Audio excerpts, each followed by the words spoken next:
Rádio Rio de Janeiro, a emissora da Fraternidade, passa a apresentar Luz na Penumbra, programa que leva ao seu coração a mensagem da doutrina espírita.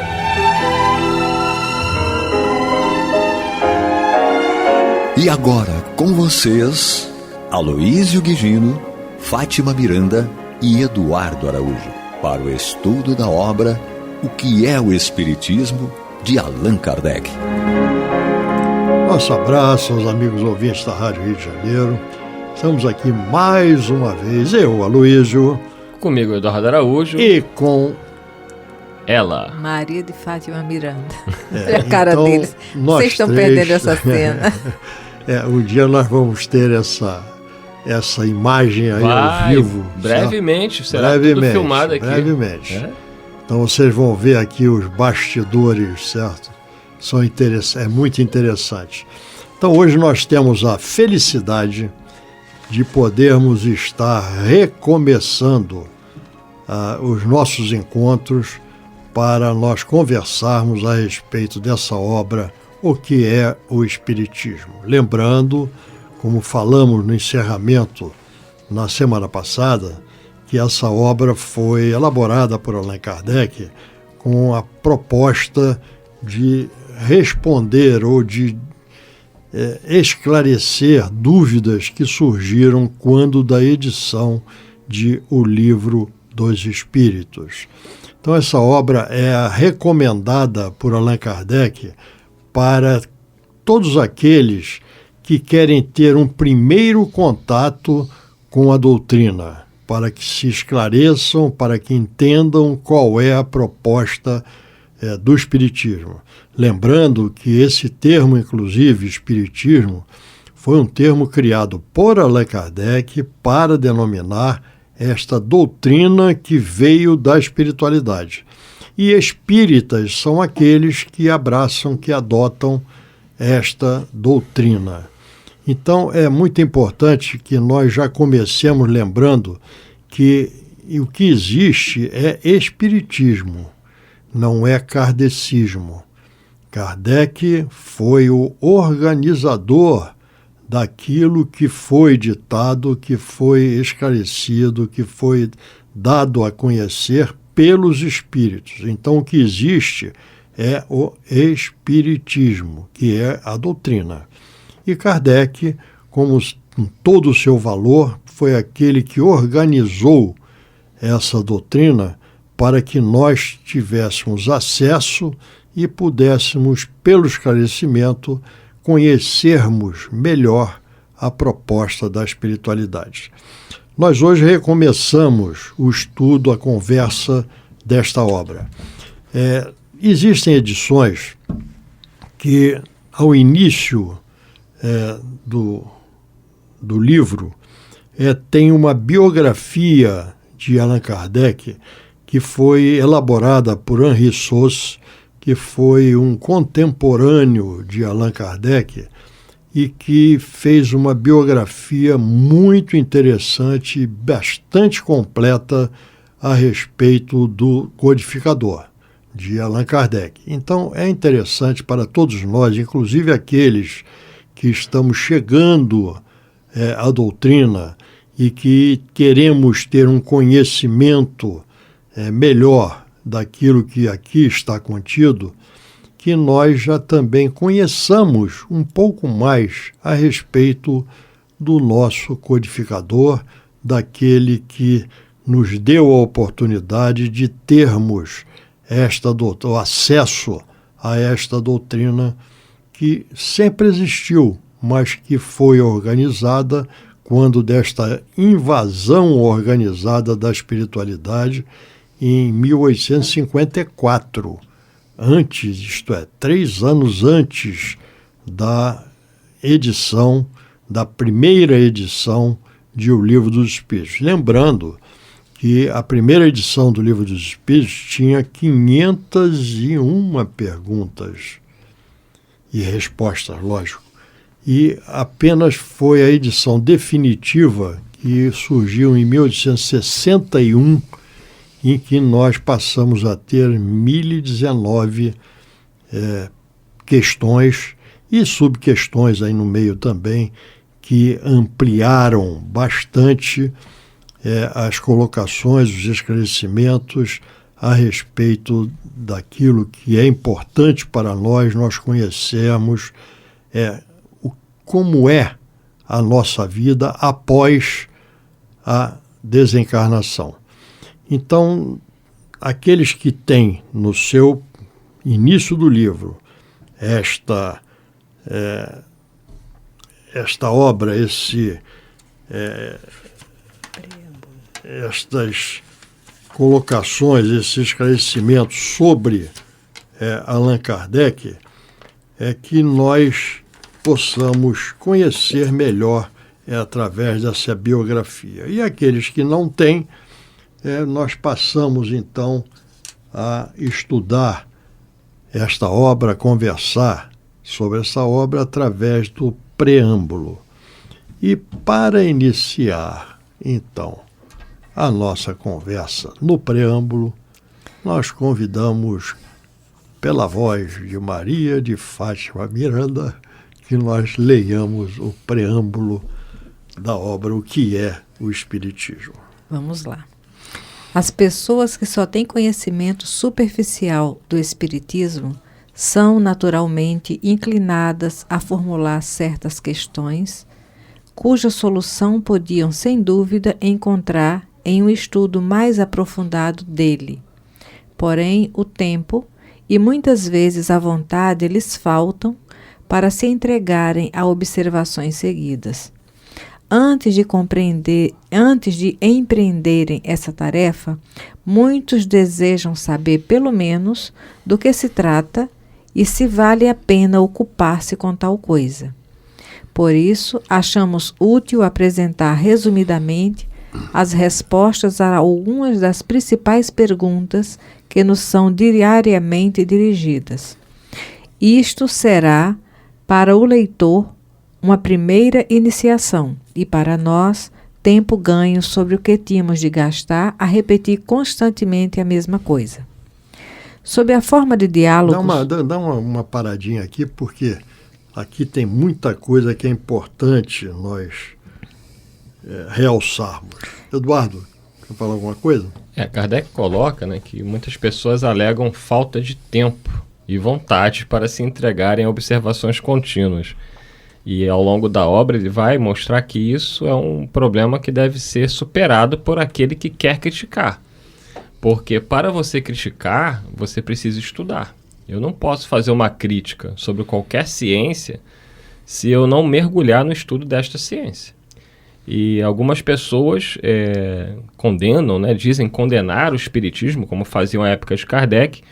E quando você vai perguntar por que você condena o espiritismo, a pessoa apresenta argumentos completamente descabidos, mostrando que ela sequer se deu ao trabalho de estudar.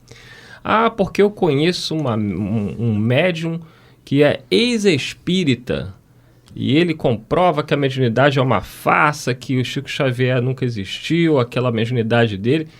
E aí você vai ver, mas é esse o seu argumento? Você estudou? Você tem dados? Não, foi porque a pessoa me disse.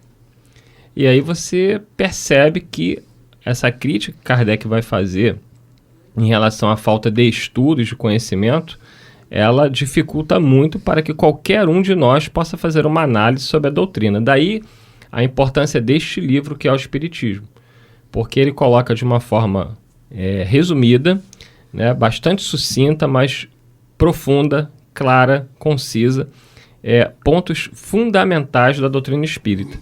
E esse início que ele propõe, né, desse diálogo com o crítico, o cético e o padre, é fundamental por trazer diversas perguntas e dúvidas que são dúvidas de todas as pessoas, espíritas e não espíritas. São abordagens diferentes, né? Com colocações diferentes. Mas o que você realçou aí, Eduardo, é muito importante. Para nós discutirmos e nos posicionarmos a respeito de qualquer assunto, nós temos que ter conhecimento daquele assunto, porque senão vira uma opinião que é baseada em algo que você ouviu, gostou, mas não sabe por quê.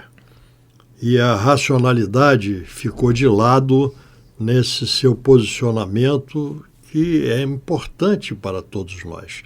Então, essa é uma das principais razões desta obra, que é de esclarecer pontos que geraram dúvidas quando da edição do Livro dos Espíritos. E um outro ponto que é colocado aqui também é que, com esta obra, Kardec busca evitar uma repetição sistemática de dúvidas, porque as dúvidas se repetiam. Então, como essas dúvidas eram repetidamente colocadas, ele edita essa obra para que ali fique registrada uma resposta que fica acessível a todos e ganha-se tempo num esclarecimento repetitivo. E uma resposta oficial, né? Da doutrina espírita, porque são perguntas, claro, o Livro dos Espíritos ele é a grande base, né? O grande pilar da doutrina, mas o livro que é o Espiritismo, com essas questões que Kardec traz, tanto em relação ao cético, ao crítico e ao padre, ela vai atender, acredito eu, a quase que totalidade das pessoas que estão com dúvidas em relação ao espiritismo. Sejam elas espíritas, simpatizantes da doutrina ou até céticas. É isso aí. Então, são esses diálogos que a Miranda... Eu estava refletindo aqui, porque se tem algo que nós devemos a Hipólito Leon Denis Arrivaio, é a metodologia usada.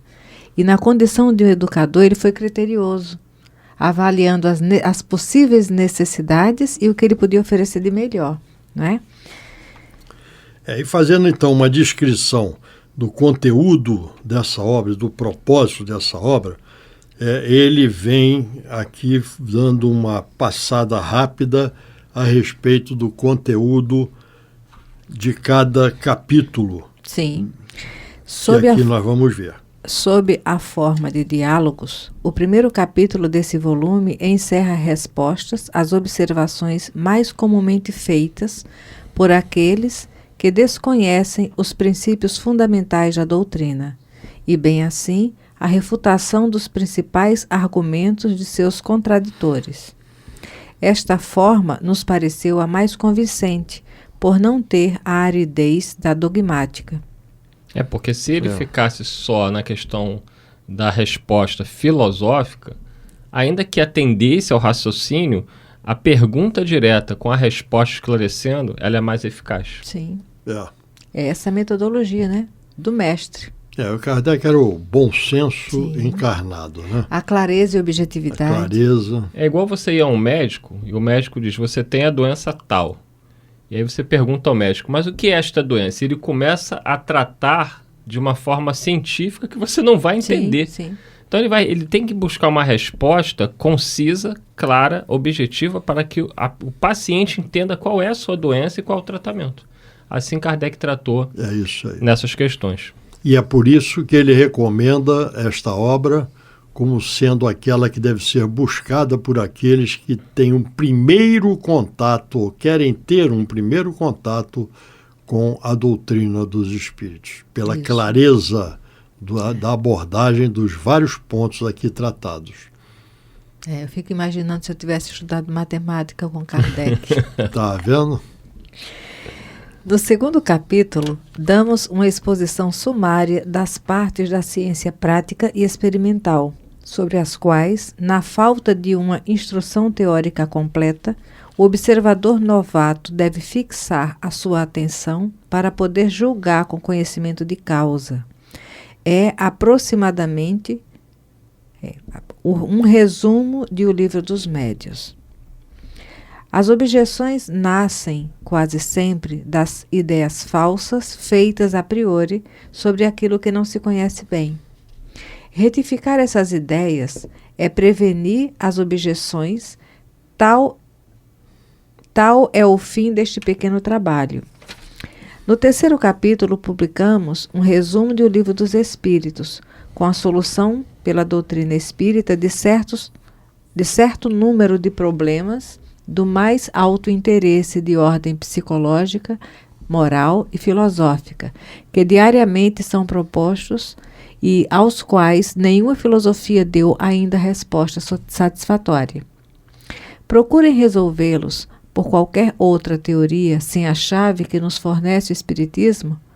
Comparem suas respostas com as dadas por este e digam quais são as mais lógicas, quais as que melhor satisfazem a razão.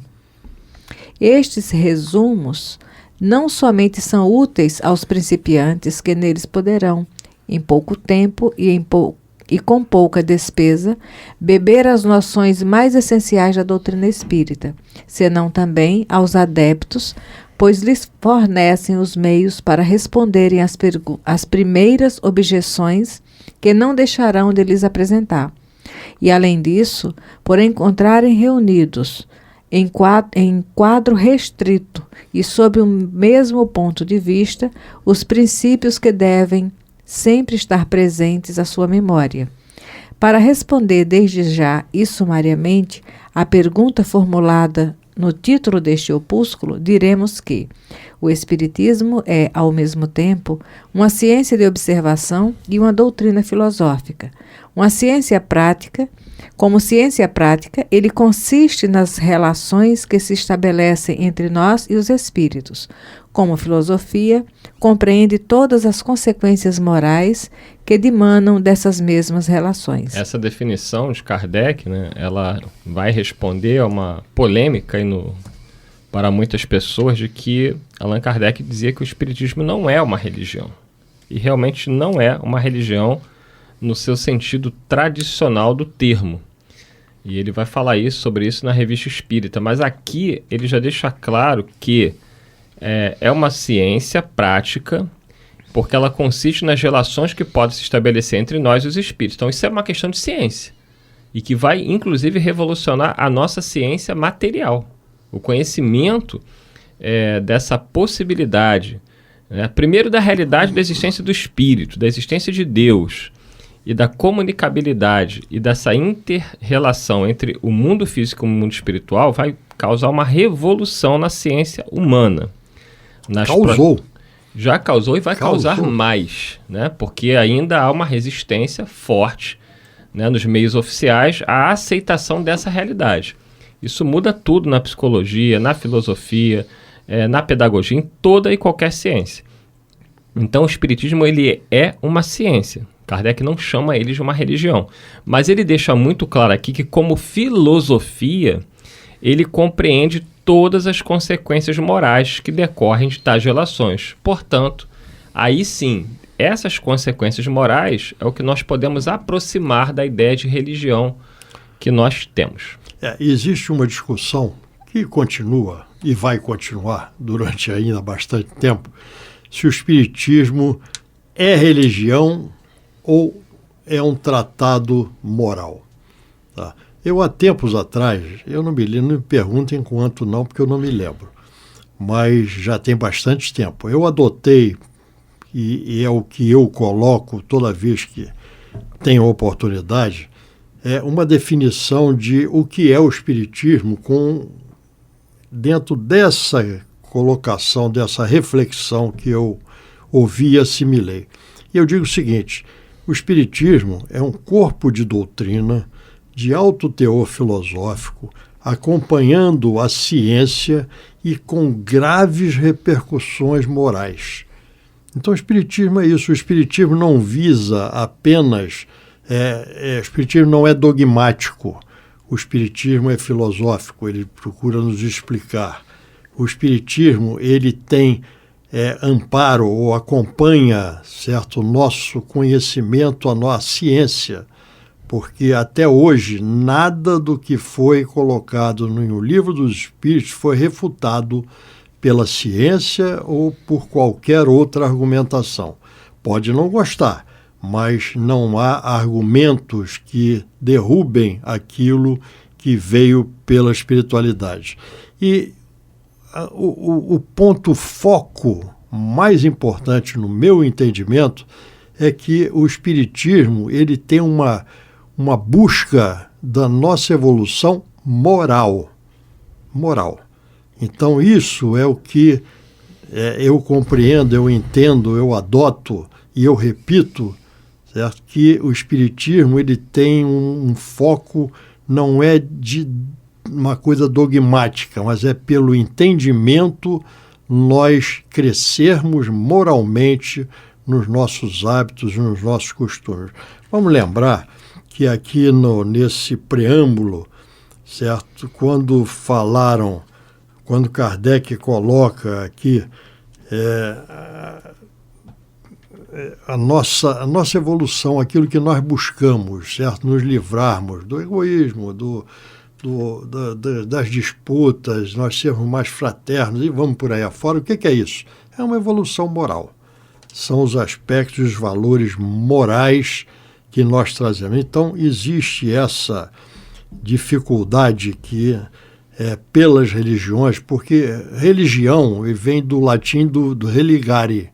E o que é o religare? O religare é a busca do Criador, a busca de nos aproximarmos cada vez mais de Deus. Como? Através da nossa evolução moral. Então, o Espiritismo, quando enfoca esse religare como a nossa busca pela evolução moral, de nós nos aproximarmos do Criador, pode ser considerado como uma religião. Agora, não é uma religião como tradicionalmente nós entendemos as religiões, porque todas as religiões são religiões dogmáticas. O que é isso? É porque é. Não, o Espiritismo não é. O Espiritismo, a palavra que nós mais usamos, seguido de um ponto de interrogação, é por quê? Por quê? Por que é? Eu quero entender. E a própria doutrina nos diz, primeiro entenda, depois pratique. Certo? É interessante, porque estávamos nos lembrando de Jesus. Jesus, ele encarnou, ele nasceu, viveu e desencarnou judeu. Né? A mensagem que ele trouxe foi para fazer essa revolução moral. Então ele não deu início a religião nenhuma. Não é isso? Nenhuma. Depois ele nos promete a chegada do Consolador. E o Consolador é a doutrina espírita. Com esse aspecto filosófico, científico e com um convite à religiosidade por conta da ética e da moral que nos traz. Não é? Então o objetivo da doutrina espírita não é convencer ninguém nem fazer proselitismo.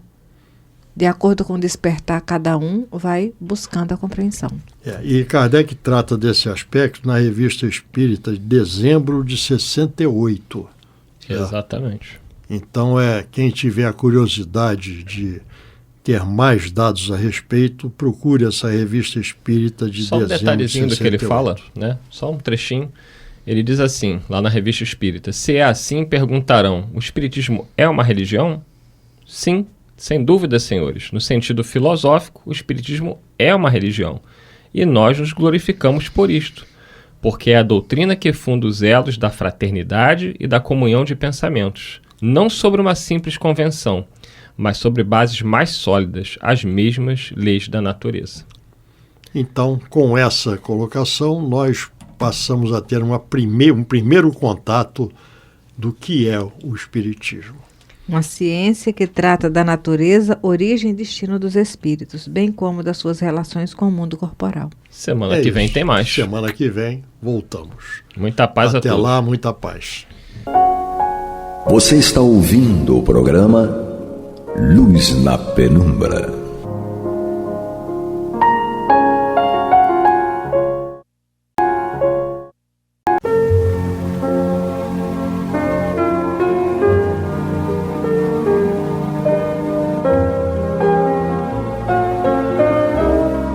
A Rádio Rio de Janeiro está levando ao seu lar e ao seu coração a mensagem consoladora da doutrina espírita, através do programa Luz na Penumbra.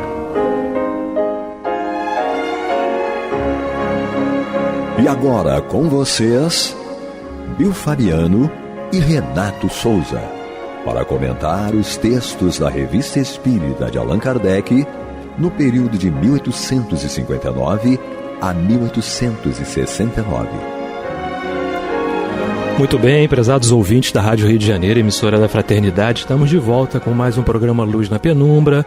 Do meu lado esquerdo, Bill Fabiano Cordeiro, meu parceiro. Tudo bem, Bill? Juntos mais uma vez, ótimo, graças a Deus. Graças a Deus, é isso aí. A gente está dando continuidade ao nosso estudo aqui, Revista Espírita, março de 1859. Estamos aí falando ainda do fenômeno de transfiguração. Paramos na semana passada nas notas de Allan Kardec com relação às 12 perguntas que foram feitas aqui e respostas apresentadas, não é? Com relação a esse fenômeno. Sim. E a gente vai dar continuidade a essa leitura, né? Uma nota grande que o Kardec deixa pra gente. Inclusive essa nota, ela encerra esse capítulo, né, Bill? Sim, exatamente. Ela encerra esse capítulo. Então eu e o Bill vamos fazendo aqui aquela troca, cada um lê um parágrafo, vamos fazendo nossos comentários da forma como vocês estão acostumados a seguir com a gente aqui no programa, não é isso? Sempre à luz da nossa ignorância. Com certeza. E não se esqueçam de participar, né? Participem, mandem aí seus recadinhos para Sheila, falem sobre o programa. Sim, que a Sheilinha manda pra gente. Isso, podem fazer crítica também, a crítica é sempre super bem-vinda, que a gente conserta, né? Com certeza. A gente procura consertar, a gente procura reparar. Possível, né? Isso, e não se esqueçam de um telefone importantíssimo, que é o 3386-1422, Clube da Fraternidade, tá? Não se esqueçam jamais desse número. Acessa lá esse número e dá a sua contribuição aí, né? Por menor que ela seja, mas ajude a Rádio Rio de Janeiro a manter esse projeto, né? Que salva vidas. Salva muitas vidas. É um projeto de esclarecimento, que é super importante, né? A doutrina espírita promove a mudança realmente, né, Bill? Sim. E daí não interessa muita coisa, né? Interessa o consolo que o Espírito de verdade traz pra gente nessa doutrina, né? Em todos esses aspectos, em todo esse Pentateuco, em todas as obras auxiliares, porque é o próprio Cristo, é o próprio Rabi da Galileia que está por trás de toda essa pleiade de espíritos que vem trazendo para a gente valiosíssimas informações. Exatamente, é? Louvado seja o Cristo que inspirou Geraldo de Aquino, né? Sim, sem dúvida. Até hoje estamos aí fazendo parte desse time também, graças a Deus, dando a nossa pequena parte de forma à luz, como eu falei, como eu sempre falo, à luz da nossa ignorância, mas dando o nosso pedacinho de bolo também, né? Com certeza, né? E aproveitando também desse banquete. Exatamente. Nossa, que banquete importante. Mas vamos voltando à nossa leitura aqui então, né?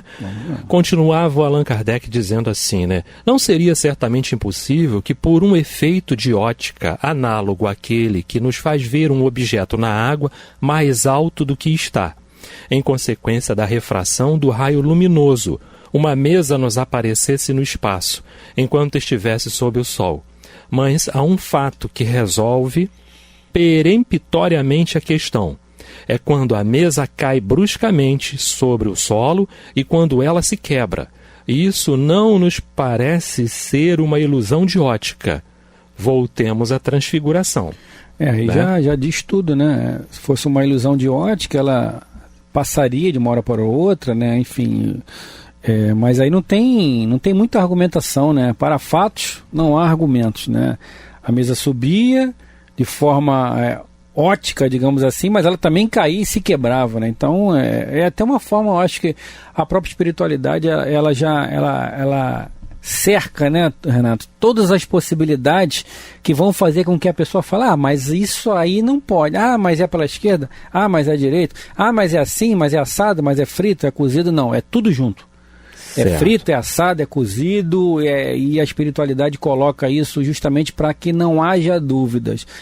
Mas se eu não fizer assim, né, se ela não despencar e não quebrar, as pessoas não irão acreditar, então vamos fazer isso. Então a espiritualidade já prevê tudo, e a questão até que ele coloca aí de ver do alto, né, e a própria espiritualidade fala isso no Evangelho, né, quando se vê do alto, a gente enxerga mais. Sim. E a espiritualidade enxerga mais porque ela está do alto, não do alto físico, mas do alto daquelas pessoas que já passaram por muitas situações, né, Renato, já caminharam muito, passaram muitas vezes por uma estrada, então eles sabem que no final da estrada tem um ponto final. Ou tem uma curva para a esquerda, uma curva para a direita. Um buraco, como eu costumo sempre falar, o buraco na curva. Com certeza. Né? Então ele já antevém quaisquer que sejam as possibilidades daquilo dar errado ou daquilo sair do eixo deles, então eles vão encaixando tudo conforme tem que ser. Exatamente.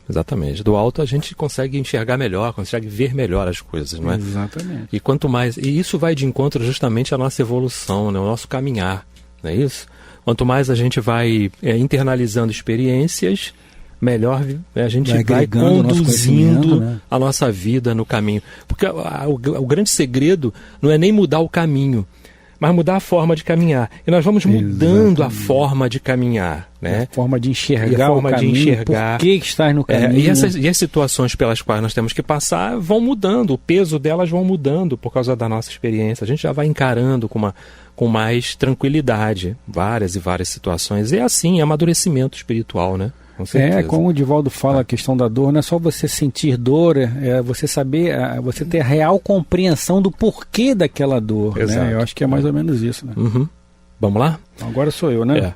Bom, se uma contração muscular pode modificar a fisionomia, não será senão dentro de certos limites. Mas, certamente, se uma mocinha toma a aparência de um velho, nenhum efeito fisiológico lhe faria nascer a barba.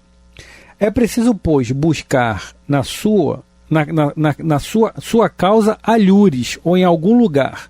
É preciso, pois, buscar sua causa alhures, ou em algum lugar. Se nos reportarmos ao que dissemos anteriormente sobre o papel do perispírito em todos os fenômenos de aparição, mesmo de pessoas vivas, compreenderemos que aí se encontra a chave do fenômeno da transfiguração. Quer dizer, existe também um limite, né, da transfiguração a coisas que não serão feitas, né? Por crescer uma barba numa menina, mas a expressão dela é qual aquela do velho, ou qual aquela de quaisquer que sejam. Posso me manifestar através ou como um espírito e mostrar a expressão do Renato. Se o Renato for antes de mim, senão vai ser o contrário. Certo. Se eu for antes do Renato, a minha aproximação, porque não existe incorporação, né? Minha aproximação dele vai fazer com que se transfigure o rosto dele em algo parecido com o meu, que lembre a minha fisionomia. Exatamente isso aí que você está falando, né? Existem certos limites, existem certos parâmetros, né? Aquilo que já é suficiente para você saber, né, Bill? Para você identificar também, né? Com certeza. Exato. Então continuemos aqui com efeito. Desde que o perispírito pode isolar-se do corpo e tornar-se visível, que por sua extrema sutileza pode adquirir diversas aparências conforme a vontade do espírito, olha aí de novo, concebe-se sem dificuldade que assim ocorra com uma pessoa transfigurada. Ou seja, o corpo continua o mesmo, somente o perispírito mudou de aspecto. Né? Vamos falar do perispírito aí, Renatão, vamos relembrar, galera, o que é perispírito, né? Ele é elástico, né? Ele é elástico e ele é justamente o corpo semimaterial que está entre o espírito e o corpo físico. Exatamente. Tá? Ou seja, ele é o agente que produz, né, toda a nossa forma biológica, e vai trazer também todas as impressões que vão ser despertadas através do nosso corpo físico. Exato. Aptidões ou inaptidões também. Exato. Né? Principalmente elas, né?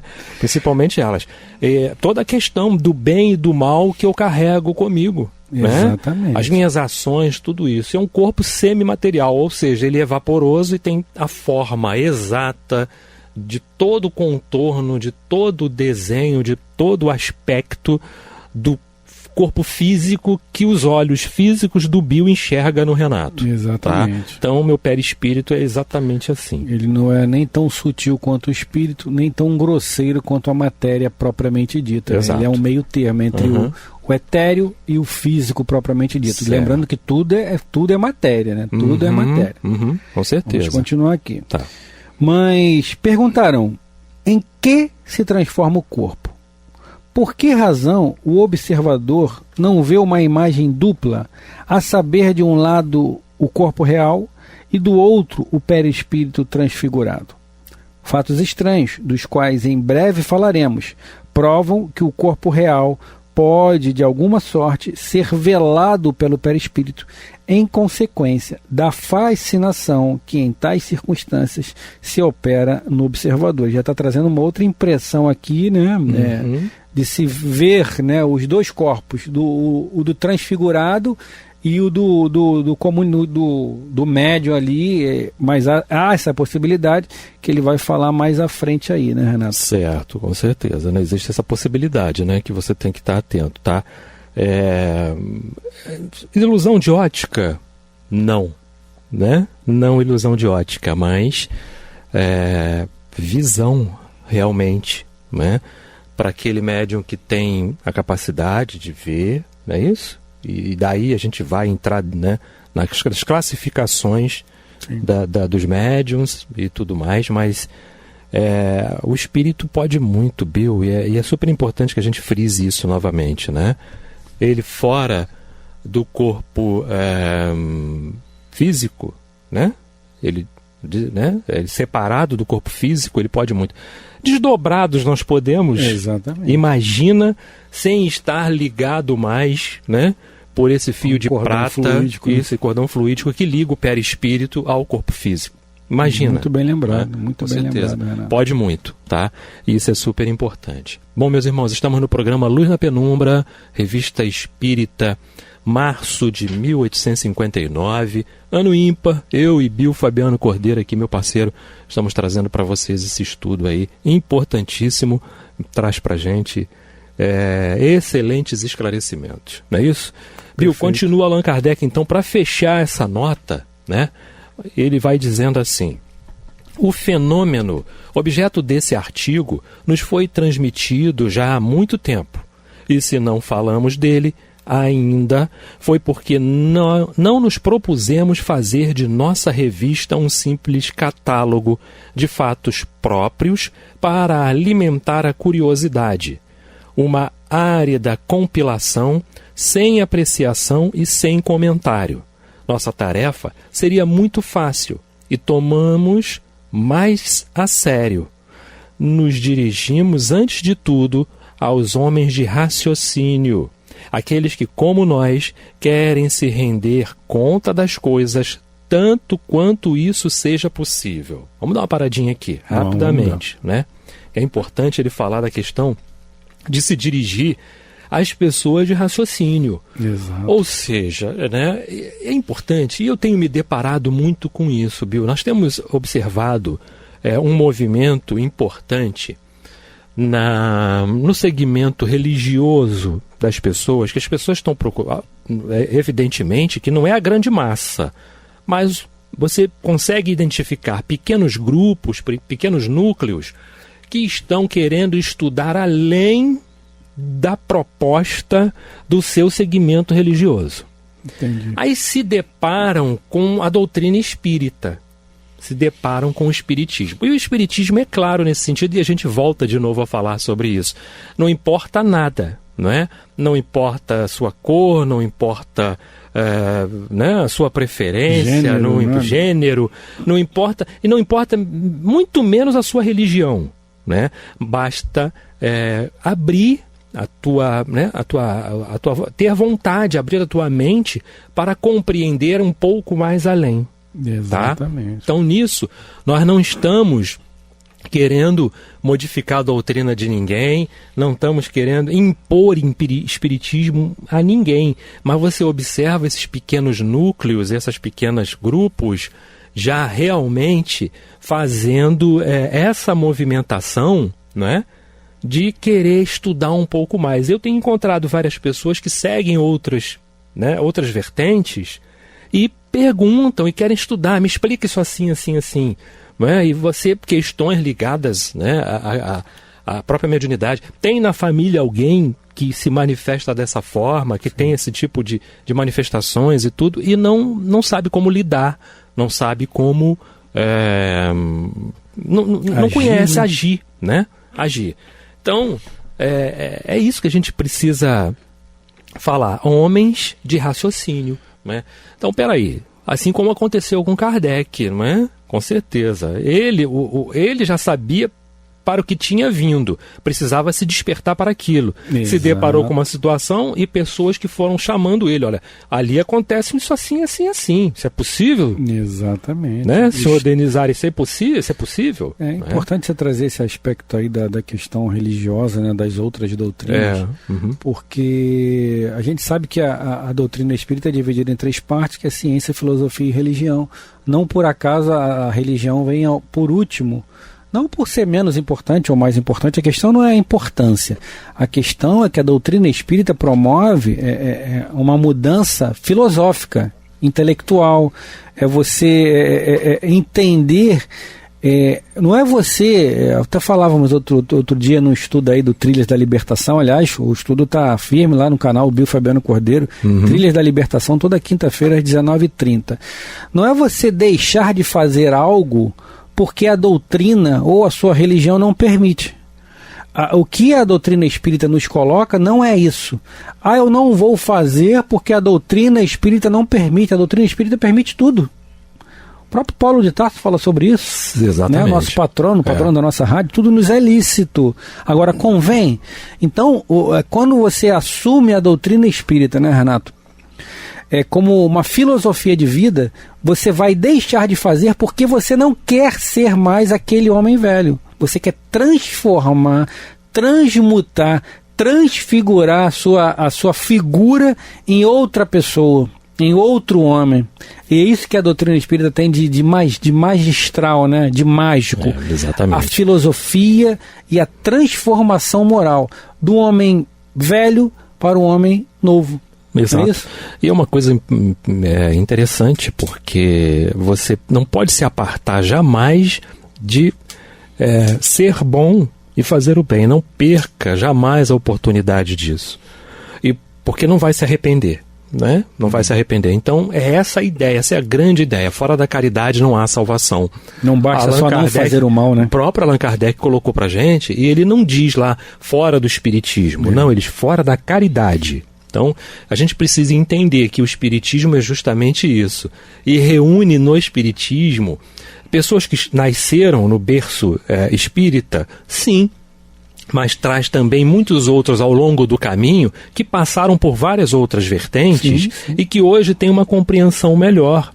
E começam a entender que o espiritismo tem essa finalidade, não de mudar você do seu caminho, né? da sua religião, mas fazer de você uma pessoa melhor. Um homem de bem. Né? Um homem de bem. Não é? Porque ele traz para você entender de uma forma bem explicada, né? Ampla, né? Ampla, tá? Generalizada, não fala de uma particularidade, ele fala de uma forma generalizada, sim. Não é? Até para evitar problemas de conceitos, sim, né? E de sim. pré-conceitos. Não é? Mas ele vem trazer para a gente tudo isso e estabelecer para todos nós essa questão, né, do normas caminho, morais, normas morais, né, que você vai encontrar em todos os lugares. Exatamente, e falando em normas morais, não tem como a gente se apartar do Cristo, né? O Cristo não deixa dúvida em nada que ele fala, né? Sim. Até porque ele falava com o exemplo, né? Com as ações. Aí eu lembrei até daquela frase que estudiosos de Francisco de Assis dizem que ele não professou essa frase. Já a espiritualidade nos traz que tenha sido Francisco de Assis. Mas sendo ele ou não, o que nós temos que guardar é o ensinamento. Certo. Né? Vá, prega o evangelho. Se preciso for, use palavras. Exatamente. Ou seja, o pregar o evangelho não é com palavras. Aqui eu e o Renato estamos pregando o evangelho. Mas quando a gente sai daqui da porta para fora da rádio, se a gente for uma pessoa totalmente descompromissada com a verdade, né, o que é pregar o evangelho? É a palavra? Não, são os nossos atos. É a pessoa olhar o Renato e olhar o Bio Fabiano e identificarem neles o evangelho. Falou, pô, o cara era assim, hoje está dessa forma. Porque se nós olharmos há 10 anos atrás no que nós éramos, né, Renato? Primeiro que nós tínhamos cabelo. Exato. Já é a primeira mudança. Primeira mudança. Cabelo. Hoje não temos mais, né, Renato? Bem menos que eu. Com certeza. Mas a questão, brincadeiras à parte, que a gente também tem que descontrair um pouquinho, né, Renato? Claro. Doutrina espírita com, né? descontração, com alegria, como os espíritos são, né? Isso aí. Como os espíritos são.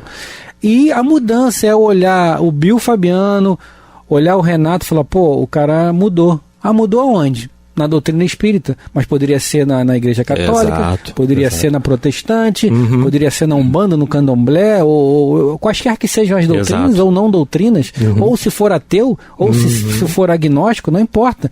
O importante é sermos homens de bem. Exato. Continua Allan Kardec dizendo então, ora, a experiência nos ensinou que os fatos, por estranhos e multiplicados que sejam, não são elementos de convicção, e o são tão menos quanto sejam mais estranhos. Quanto mais um fato é extraordinário, tanto mais parece anormal, menos se está disposto a crer nele, e se quer ver, e quando se viu, se duvida ainda, se desconfia de ilusões e conivências. Não ocorre assim quando se acha nos fatos uma razão de ser por uma causa plausível. Vemos todos os dias pessoas que rejeitaram outrora os fenômenos espíritas à conta da imaginação e de uma cega credulidade e que hoje são adeptos fervorosos, precisamente porque esses fenômenos não têm agora nada que repugne a sua razão. Elas se os explicam, lhes compreendem as possibilidades e creem neles mesmo sem terem visto.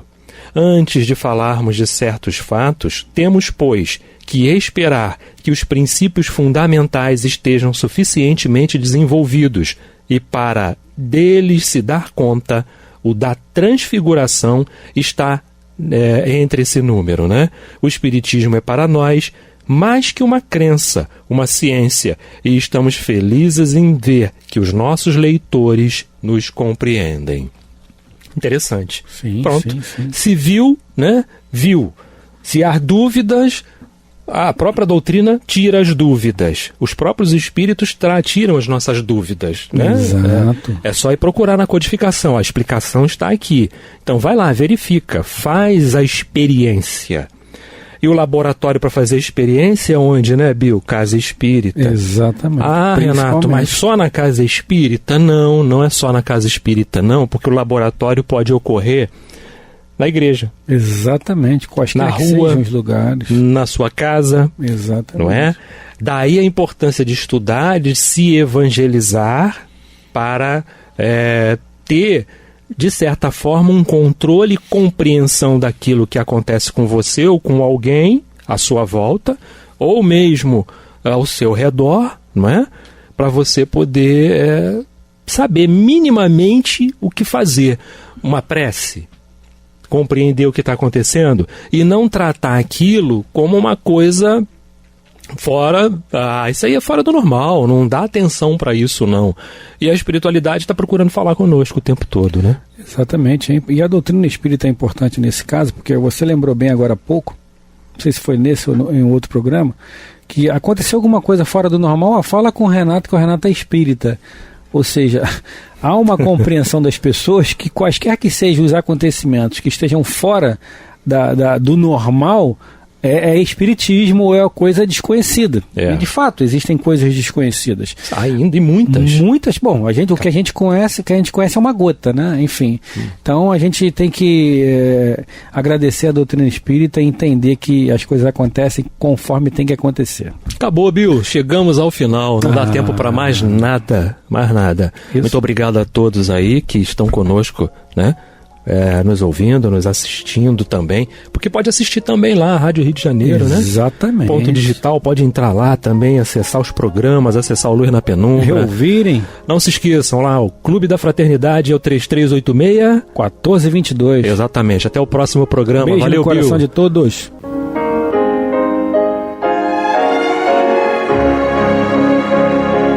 E vamos ouvir agora a prece de encerramento de nosso programa, na voz de Geraldo de Aquino. Jesus, dá-nos coragem para a luta, piedade para os insultos e misericórdia para as injustiças e ingratidões. Limpa nossa alma de inveja e ambições mesquinhas de ódio e de vingança o nosso caminho, e que dentro em pouco, ao recolher-nos de novo ao calor do nosso leito, para que o sono nos dê a paz e o esquecimento das tristezas humanas, possamos sentir, Senhor, no mais íntimo de nosso ser, a doçura indefinível do Teu amor e a grandeza incomparável da Tua divina presença. Que assim seja.